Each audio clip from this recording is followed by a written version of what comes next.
Look, if the founders were willing to risk everything, their lives and fortunes and their sacred honor, if the men that walked into a wall of bullets in Normandy were willing to risk everything, I can take some mean tweets. I fear the Lord. I don't fear politics. I have to do what I think is right. And the question is for Attorney General, do you want somebody who's willing to do that?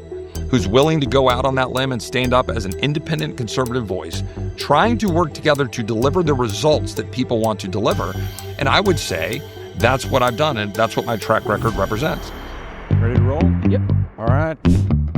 Real Texan. Why should this matter to real Texans?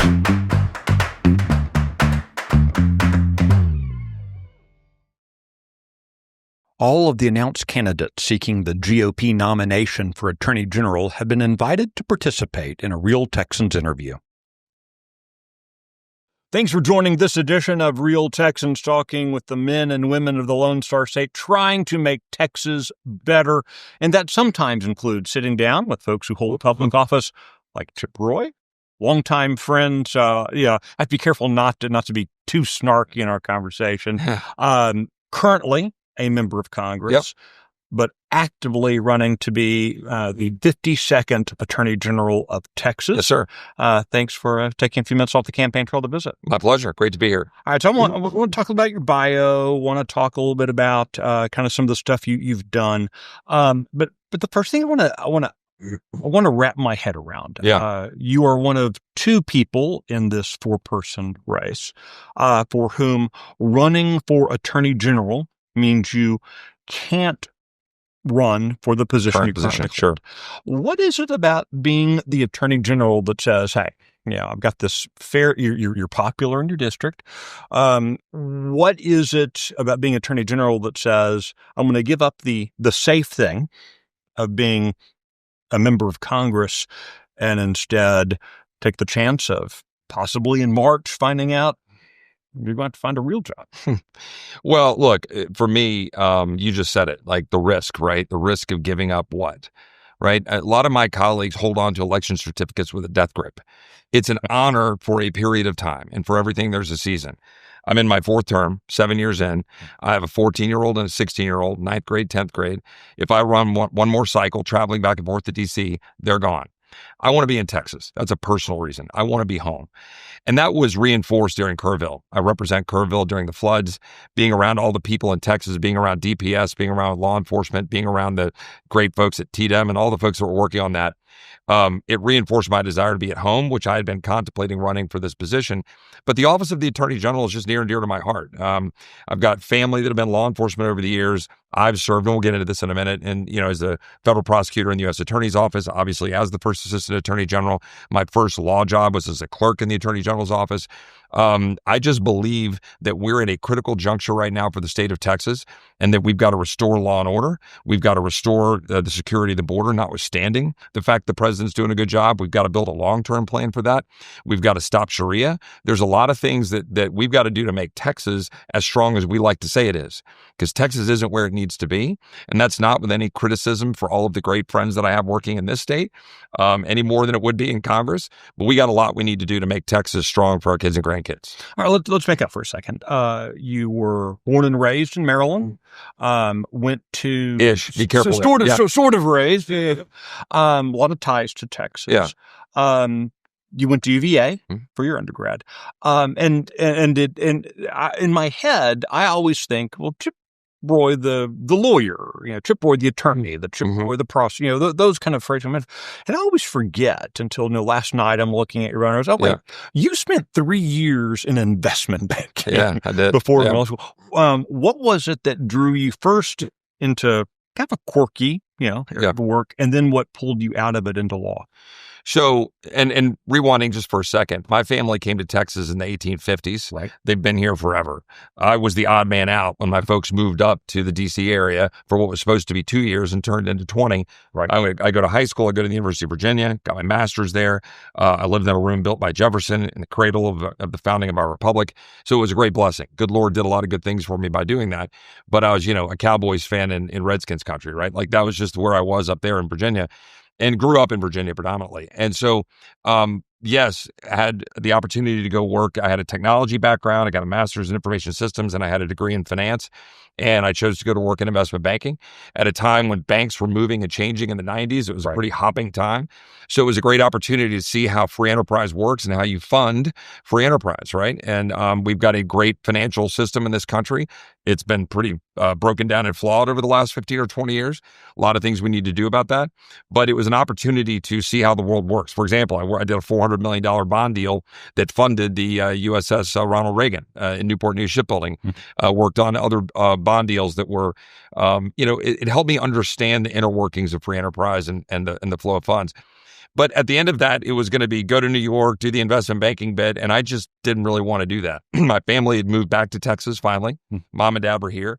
My dad had... You moved out of the house. They moved back to Texas. I mean, that was his... I was like, why didn't you do this a while back? But so, and then, my dad had polio when he was a kid in the 1940s. He's 82 now, still walking. He lives in Blanco. But dad had a health issue. So I was debating what to do. And long story short, I was applying to law schools. I applied to UVA in Texas, and I went to Texas. Sorry to my A&M friends. But I did meet my Aggie wife. You met your Aggie. That's the only reason we're even sitting here at this table today. That's right. Okay, so tell me then about going to UT Law. Yeah. Again, you have this tech background, sort of tech background, banking background. Was the thinking, I'm going to do law, something kind of in that merger, kind of merging those two passions? Or were you going more with interest of being essentially call it law enforcement, prosecuting? So what was the driving thought for you? One was I wanted to come back to Texas, and that was the opportunity to be here, be near my family. See, near my family, they were in Mount Pleasant, which is 4.5 hours away. But in Texas terms, it's just next door. Next door, yeah. And my grandparents were still here and living in Austin, and we're going to Hyde Park Baptist Church is where I went when I was in law school. And my thinking was two or threefold. Open the door, let God point me where he wants to point me. I might get a law degree and go back into business. That was actually what I thought I would do in the long run. Right. I might go into law enforcement because that was my interest in law, prosecuting. Or third, I might dabble in the political world because I'd cut my teeth on politics in Virginia. Now, remember, 1993 in Virginia, odd year elections, when I was at UVA, George Allen was running to flip Virginia from old guard Democrat, like think Texas, Rick Perry, Phil Gramm, et cetera. This was now in Virginia happening. So we were a part of flipping Virginia Republican. So I was neck deep in all of that and working on those campaigns. Came here, and when I was a first year at law school, it was Bush v. Gore.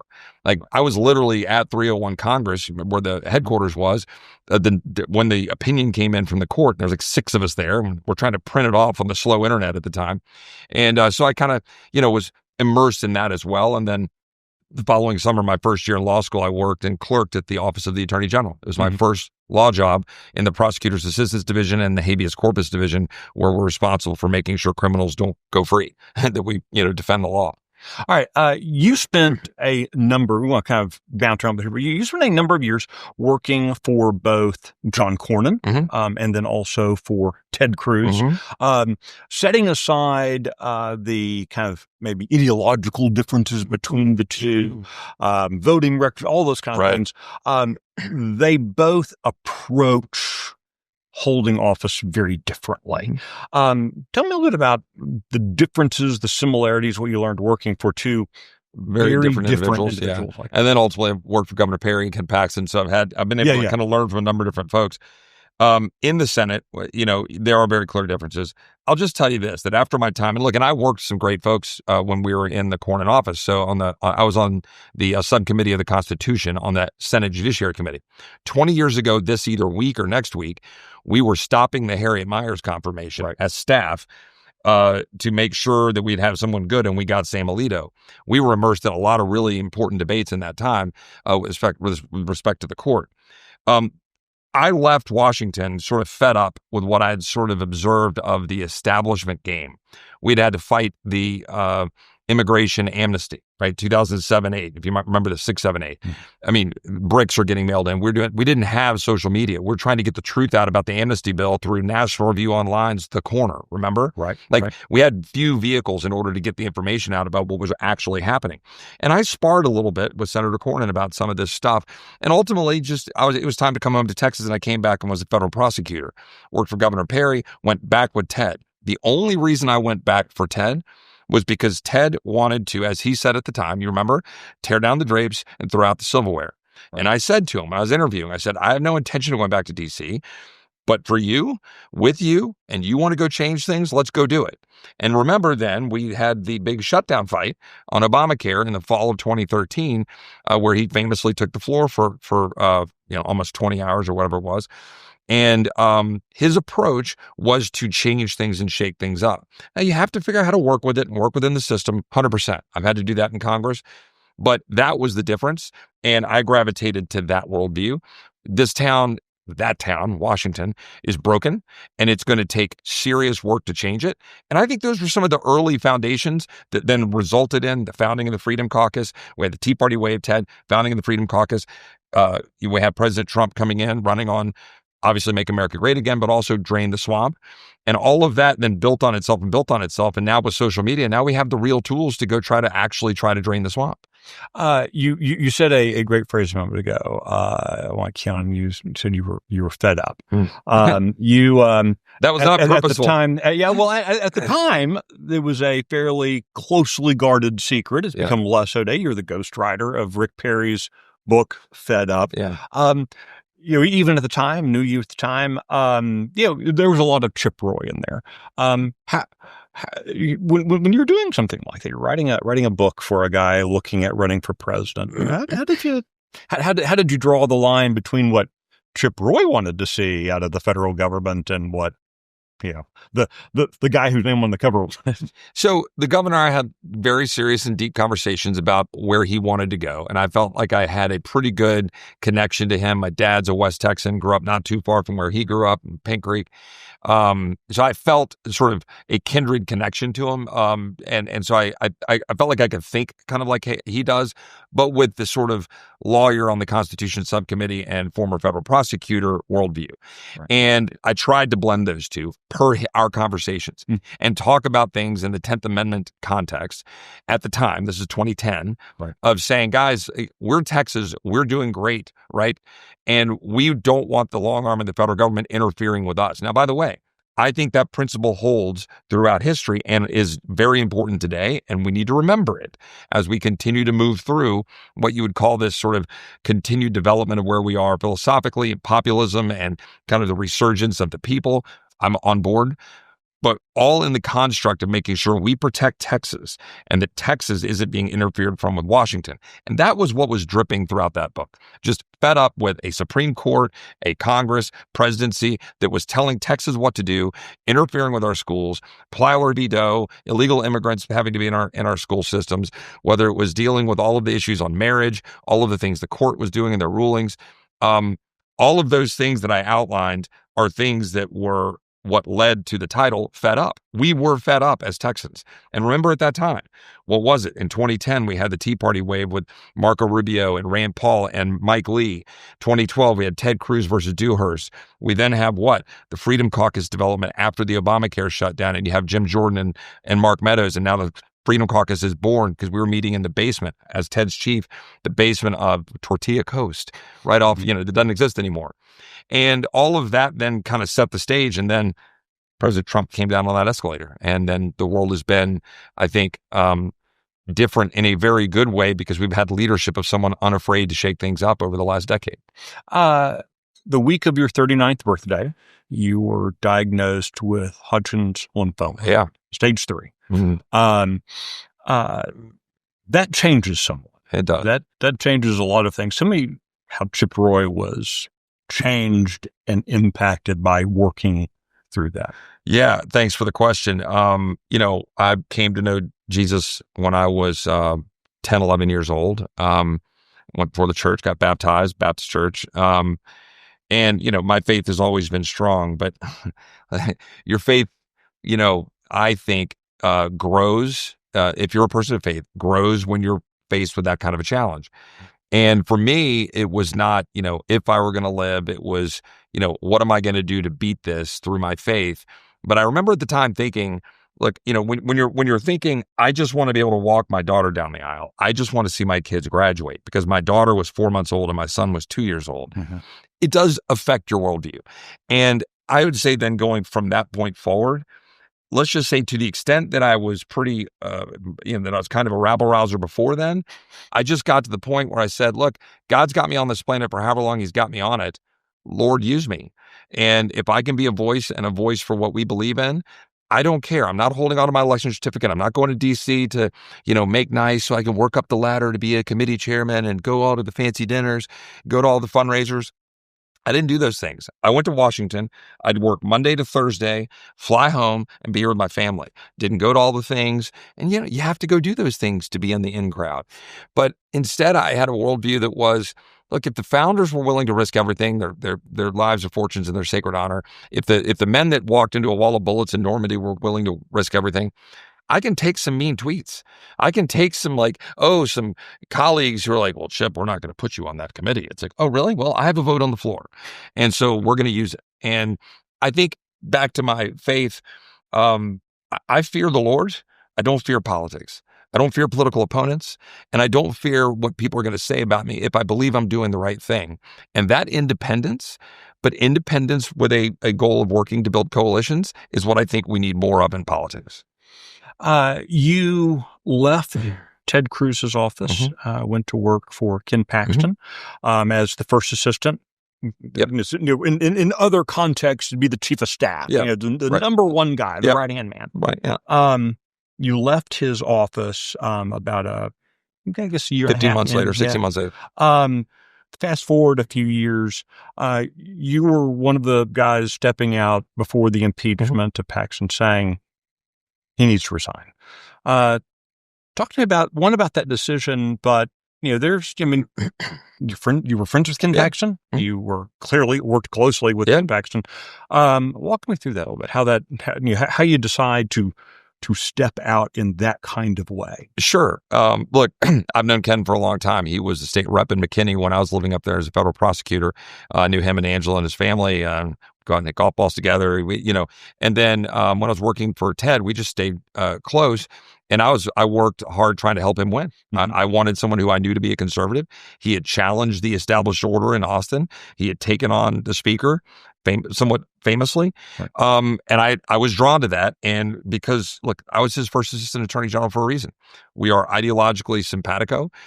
We share a philosophy of limited government, wanting to fight for and defend and protect Texas. And that never changed. I don't get into it a whole lot because I just think for the betterment of the state of Texas, I just kind of leave it be. We just had a different philosophy about how you do things, about how you run an office, about how you engage. And I've always just left it at that. And when it all sort of, blew up a little bit, to be clear, I did not support impeachment. I didn't come out and say that was not my role. The House took their action. The Senate spoke. It's been asked and answered. That's the end of that, in my view. But there were people that I worked with in the AG's office, people that I knew that had track records of public service, a 30-something-year Texas Ranger who was battling cancer while he was going through some of the differences of opinion they were having with the Attorney General.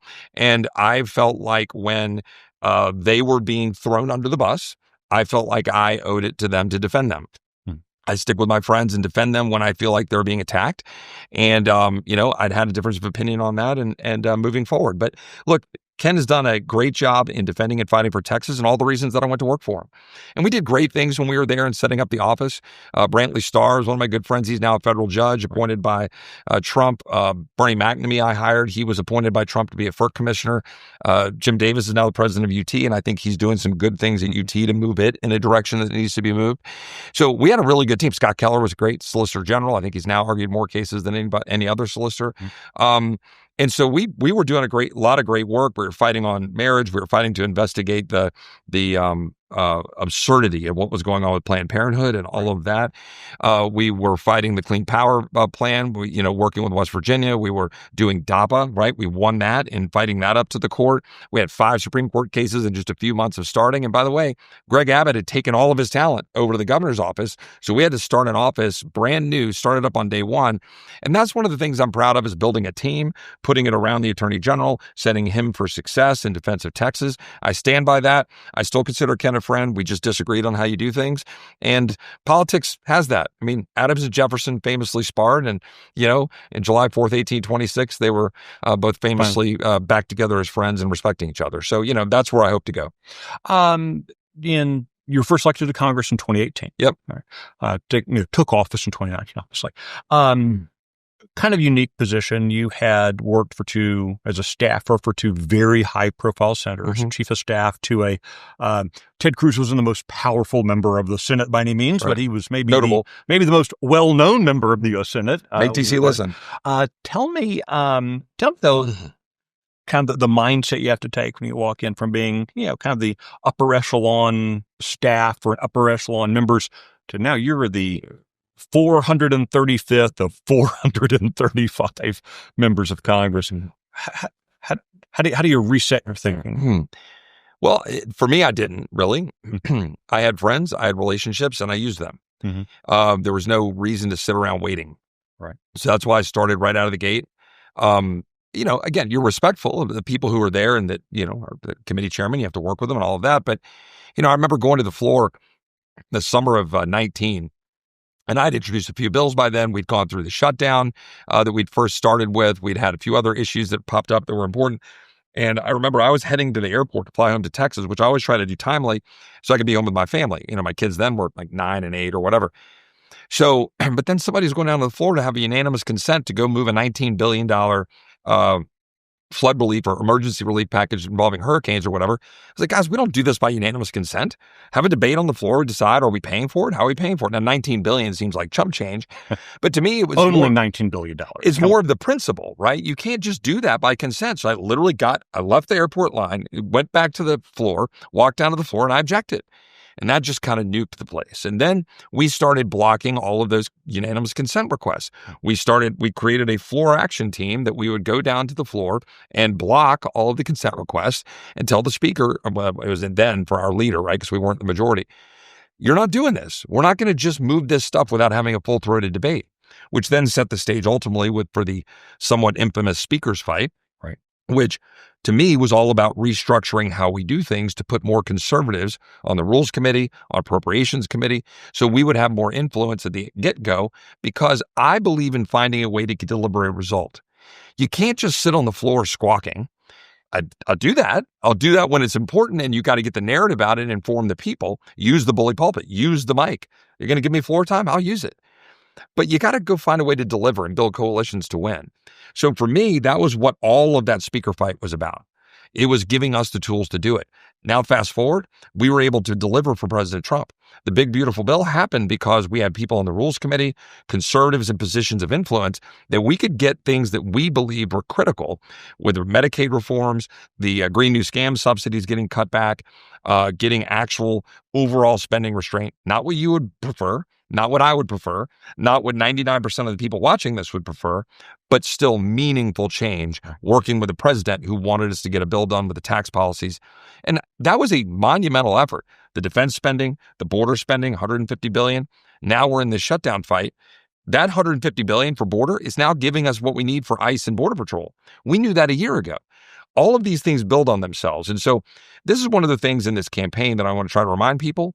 You need people who can look 8 years down the road. You need people who can think about what to do now to protect Texas now. You need people willing to step out on that limb, knowing we need to accomplish this so that we can win in the future and build the coalitions to deliver, which I think I've done. You have not been bashful at various times of criticizing, even strongly criticizing President Trump. Sure. What should primary voters who they know they love Donald Trump? Yep.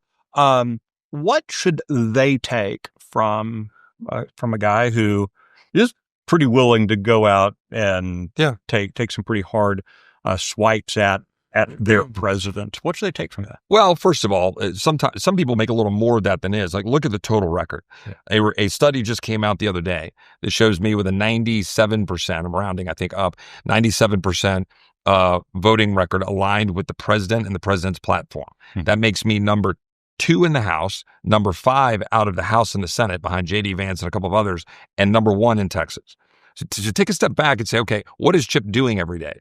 He's voting and working with the president to deliver. Big, beautiful bill, all the things we've been trying to get accomplished. And we've been working on that hard over the last 9 months. But also remember that my job as a member of the Article 1 branch as a member of Congress in defense of the Constitution, taking an oath to uphold and defend the Constitution on behalf of 750,000 Texans, that and only that can be my guiding principle. I have to do what I think is right. And the question is for Attorney General, do you want somebody who's willing to do that? Who's willing to go out on that limb and stand up as an independent conservative voice, trying to work together to deliver the results that people want to deliver? And I would say that's what I've done, and that's what my track record represents. Let's take one of the key issues where there was a disagreement, and where I had a disagreement with the Attorney General, Paxton. The lawsuit, right? The Pennsylvania litigation. Right. My position was, starting at Election Day, was there was fraud. We need to deal with it. I flew to Georgia 2 days after the election. It's where I first met Marjorie Taylor Greene. I met with Cleta Mitchell, who is one of the best election lawyers in the country and was President Trump's one of his lawyers at the time. We met. We were trying to go over everything that we saw as fraud in Fulton County. I was taking information from my friends in Arizona, my friends in Pennsylvania. Guys, what do we got? Infamously, CNN released the text messages from Mark Meadows of me going back and forth with Mark saying, Mark, we need ammo. We need what we've got so we can go stop what's happening with these states if they're going to present electors for what we believe is a fraudulent election. Here's where my disagreement comes in. I knew that for a lawsuit where you're going to say the state of Texas is telling Pennsylvania what how their laws need to be interpreted and what their electors are going to be presented to Congress, that was going to fail for lack of standing. I knew that with 100% legal certainty. So to me, I was going, guys, we have limited seconds, not minutes, not hours, seconds between Election Day and January 6th, or even getting up to inauguration. We've got to use every waking moment to get one state, to give us a slate of electors that will be different, that would say, wait a minute, Georgia said these are their electors, Rathsperger's wrong, that's his name, whatever, the Secretary of State, and we're going to, we proved up that there were 50,000 fraudulent votes or 30,000, whatever. And we're going to be able to say, nope, different slate of electors. Once you do that, now you got a new game. So I stood out. I said that. People can disagree with me on it. That's fair. And we have reasonable disagreement among Republicans on that point. But the main point is my guiding principle was the Constitution. My guiding principle in the electors was that I wanted a vice president who would not unilaterally be able to say, oh, yeah, I'm just deciding who the electors are. Do you want Kamala Harris to have been able to do that in 2024? Do we want that in 2028? So for me, you got to stand up for the Constitution, stand up for the law, and then try to build coalitions to achieve our objectives. And I think I've done that throughout my career. It's always horrible to ask someone to look into the future, although you did talk about looking at years down.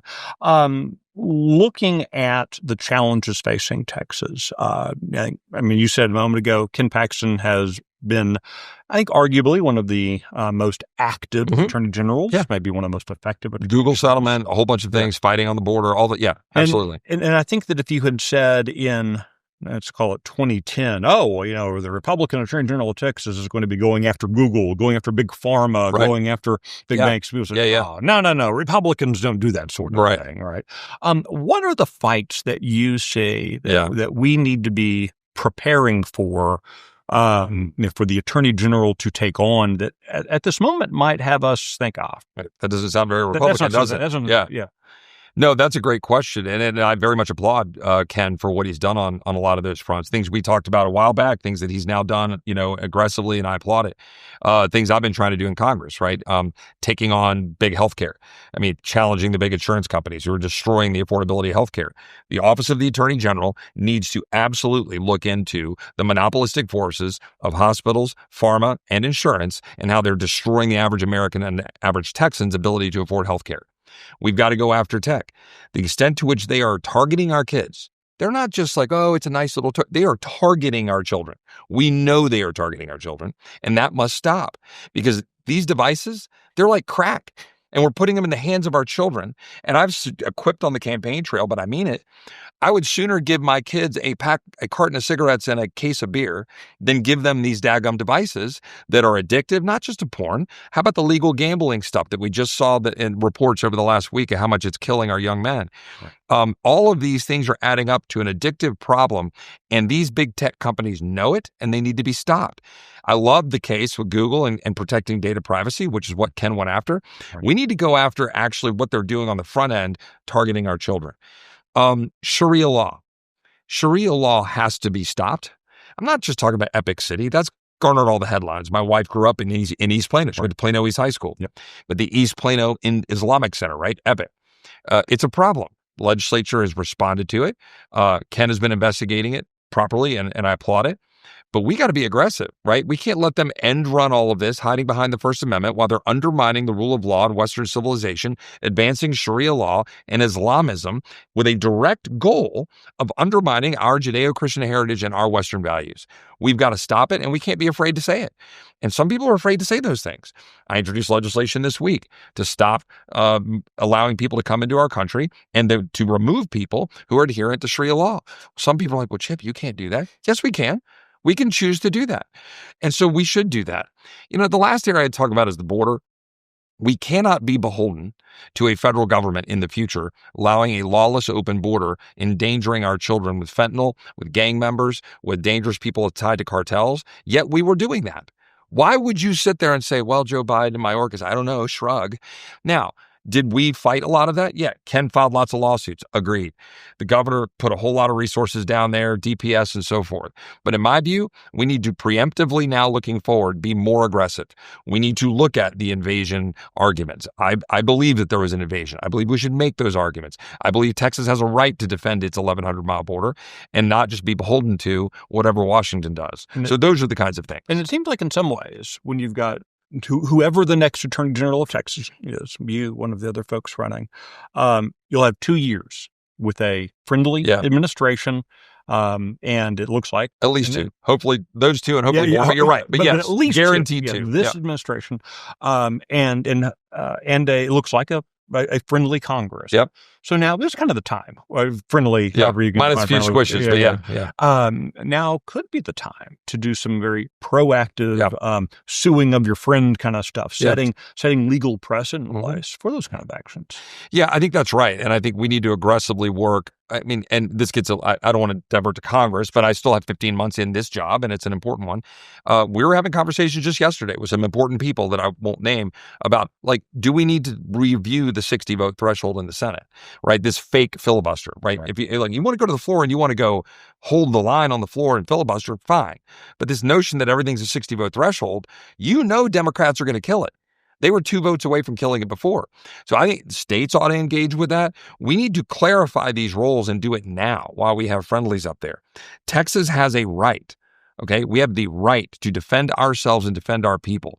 We don't need open borders. We don't need a failure of the federal government. And by the way, we ought to aggressively, slightly different issue, go after these George Soros DAs, prosecutors, and judges, and the networks around them. The Law Enforcement Legal Defense Fund put out a report 3 weeks ago about the Wren Collective and all of the coordinated entities tied to Soros. They're destroying San Antonio. They're destroying Austin. Like, Boston's like hippie, weird, pot-smoking freak shows from the 70s. Cool, right? Go listen to your music. I love it. I love some of the quirky stuff in Austin. But if you're letting criminals out on our streets, if you're not answering 911 calls, that's got to stop. And the Office of the Attorney General, the legislature needs to give more power to the AG and the governor to throw out these bums and these DAs. I believe that. And that, I think, is a way for us to impress upon the federal government, we've got this, we're going to control it, but we're not going to allow the Islamists to shove people into our state, which they're doing on purpose. It is designed very much to make Texas a stronghold. If you go talk to leaders in England, they'll go, oh, go look at Dallas.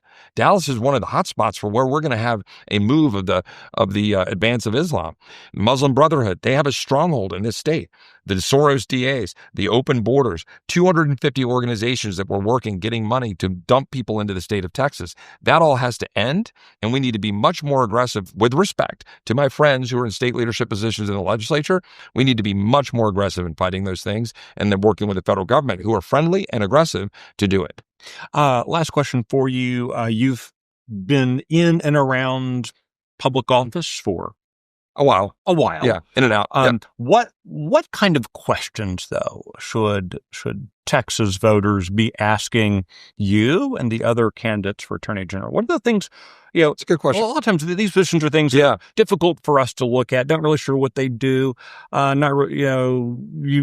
wearing a tie, but I like the way, I like the way their spouse looks or whatever.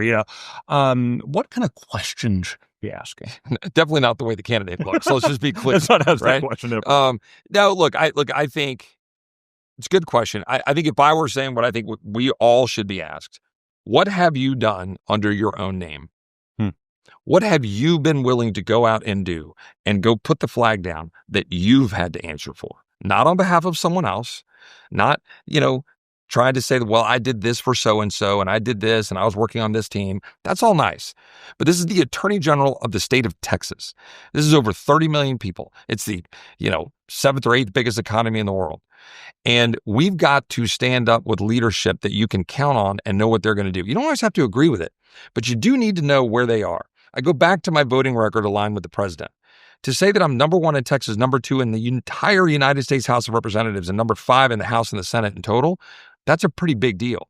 And you got to know that you're going to be able to take it to the bank. And so know that what an individual has done in their own name and their own right. The second question is, have you ever stood up in court? Have you ever had to go stand up at the lectern, look at the judge, and go defend a case and go argue it? Because I think that's pretty important for the Office of Attorney General. Have you ever had your name on the filings representing the state of Texas? I have, alongside Ken. Have you ever had to go stare down judges who were threatening to hold you in contempt because you were trying to defend marriage between a man and a woman when they were trying to implement the laws? Have you ever had to have your name out there and take the arrows? Because that's when you know what people will do. And you can look at 1,000 decisions and disagree with 2 or 3, and you can go come up with clever little names and come up with websites and say so-and-so, and he's not Trump enough. Or you can go look at the record and go say, is this somebody that you trust who's going to stand up and defend the Constitution, defend the state of Texas with all of their being, fearlessly and with full deference to the Lord above and recognition of what our job is? I think that's what we need to know from our leaders, and particularly the Office of Attorney General. Chip Roy, thanks for your time. Thanks for your service to the people of Texas, and good luck in your race. Thanks, Michael. Appreciate it. God bless. And thank you for joining this edition of Real Texans.